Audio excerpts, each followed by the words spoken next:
বিপক্ষে ৩ match one day সিরিজের তৃতীয় ও শেষ ম্যাচ মহত্তর বোলিংয়ের কারণে দক্ষিণ আফ্রিকা ক্রিকেট দলকে জরিমানা করা হয়েছে।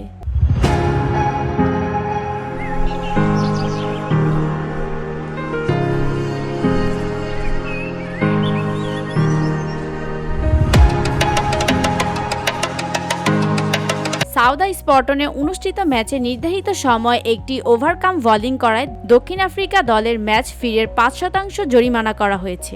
আইসিসি জানিয়েছে দক্ষিণ আফ্রিকা মহত্তর বোলিংয়ে ধারা ২.২২ লঙ্ঘন করেছে, যার কারণে নির্ধারিত সময়ের মধ্যে ইনিংস শেষ না করতে পারলে ওভারের প্রতি ম্যাচে ফের জরিমানা হবে।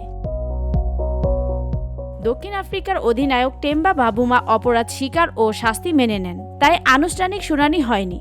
ইংল্যান্ড ১১৪ রানের জবাবে দক্ষিণ আফ্রিকা ৭২ রানে অল আউট হয়ে ৩৪২ রানে হেরে যায়। সিরিজে দক্ষিণ আফ্রিকা ২-১ ব্যবধানে জয়ী হয়। VOD Bangla news desk.